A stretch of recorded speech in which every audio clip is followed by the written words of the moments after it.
নমস্কার। রোজ রোজ শুনি ভগবানের বাণী। এই সমবেত অনুধ্যানে আমরা আলোচনা করছি রামকৃষ্ণ মঠ মিশনের ষষ্ঠদশ সংঘ অধ্যক্ষ পরম পূজ্যপাদ শরণানন্দজি মহারাজের অপূর্ব জীবনের কিছু স্মরণীয় ঘটনা। সাধু ব্রহ্মচারীদের জীবন গঠনের প্রতি তার বিশেষ নজর থাকত। নবাগত এক ব্রহ্মচারী পূজার ঘরে একদিন পানি ফল আর শাঁখালু কাটতে পারছে না। পূজনীয় মহারাজ নিজে বঁটি নিয়ে বসে গেলেন এবং ধীরে ধীরে দেখিয়ে দিলেন কেমন করে তা করতে হবে। এক অপূর্ব নিরভিমান সদা সহৃদয় জীবন মূর্ত হয়ে উঠেছিল তার মধ্যে। যখনই কোথায় যেতেন, বিশেষত কামারপুকুর, জয়রামবাটি বা অন্য কোনো শাখা কেন্দ্রে, তখনই সঙ্গে নিয়ে যেতেন একজন দুজন ব্রহ্মচারীকে। তারাও তার এই সঙ্গ লাভের জন্যে উদ্গ্রীব হয়ে থাকতেন। ট্রাস্টি মিটিং থাকলেও কোনোদিন তিনি ট্রেনিং সেন্টারের ব্রহ্মচারীদের ক্লাস বাদ দিতেন না। সাধারণ সম্পাদক থাকাকালীন এই ক্লাস তিনি নিয়মিত করে গেছেন।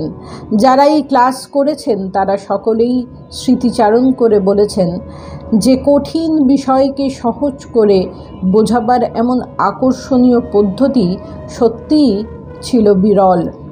ক্লাসের ফাঁকেই কত মজার গল্প হতো, কত দেশ বিদেশ ভ্রমণের অভিজ্ঞতা ভাগ করে নিতেন তিনি সকলের সঙ্গে। এক দুর্লভ স্মৃতিশক্তি আর অপূর্ব পর্যবেক্ষণ ক্ষমতা ছিল তাঁর। সঙ্গে ছিল বর্ণনা করার অপূর্ব দক্ষতা। প্রতিদিন সকালে তিনি জপ ধ্যানের ঘরে নিজেও যেতেন এবং দেখতেন কেউ জপ ধ্যানে অনুপস্থিত আছে কিনা।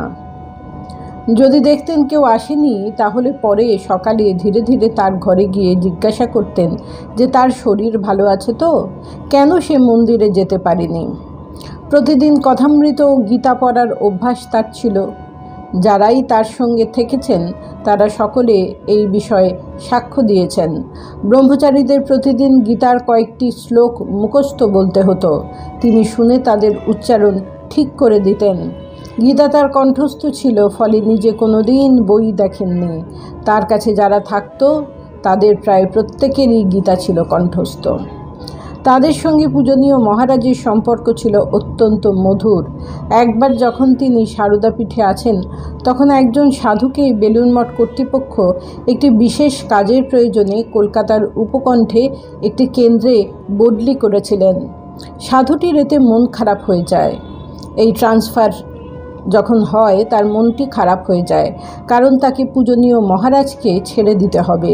পূজনীয় মহারাজকে সেই খবর দিলে মহারাজ তাকে জানান যে তারও খুব দুঃখ হচ্ছে, কিন্তু কর্তৃপক্ষ যেমন বলেছেন তেমনি তো করতে হবে।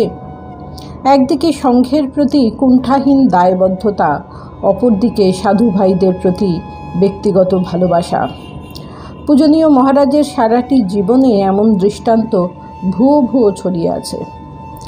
যে আশ্রমে থাকতেন সেখানকার কর্মীদের প্রতি ছিল তার সযত্ন দৃষ্টি।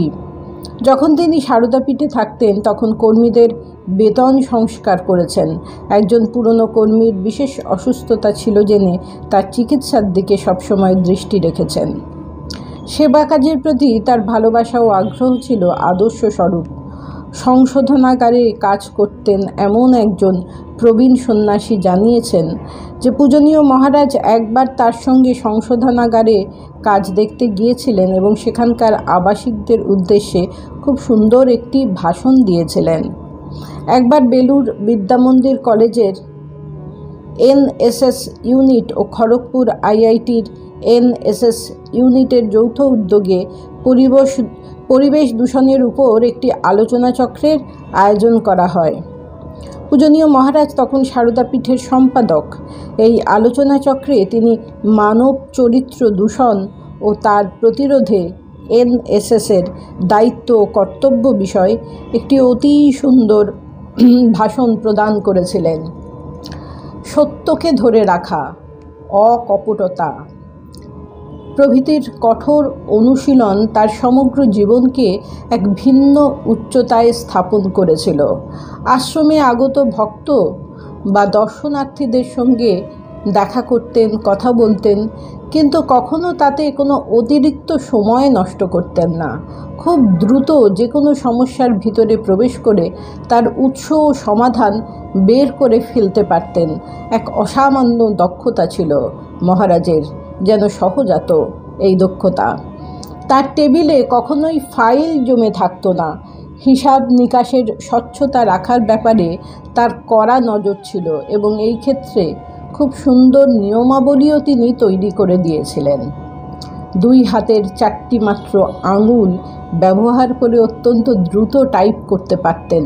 সারদাপীঠে যখন প্রথম আসেন মহারাজ, তখন অফিসে তাকে সাহায্য করার কোনো লোক ছিল না। মহারাজ নিজেই টাইপ করতেন। প্রশাসনিক ক্ষেত্রে দ্রুত যথাযথ সিদ্ধান্ত গ্রহণের ক্ষমতা ছিল তার। বিষয়ের গভীরে ঢুকতেন, কিন্তু অধিকাংশ সময় কাজের চাপে নিজের আন্তরিক অমায়িকতাকে নষ্ট হতে দিতেন না। একবার আলোচনা ওঠে যে তামিলনাড়ুর এলাগিরি আশ্রমের জমি বিক্রি করে দেওয়া হবে, যেহেতু তা রক্ষণাবেক্ষণের ক্ষেত্রে অসুবিধার সম্মুখীন হতে হচ্ছে। তখন মহারাজ চেন্নাই মঠের অধ্যক্ষ, তিনি নিজে একজন সাধু ভাইকে নিয়ে এলাগিরি পৌঁছে যান। সরেজমিনে বিষয়টি খতিয়ে দেখেন।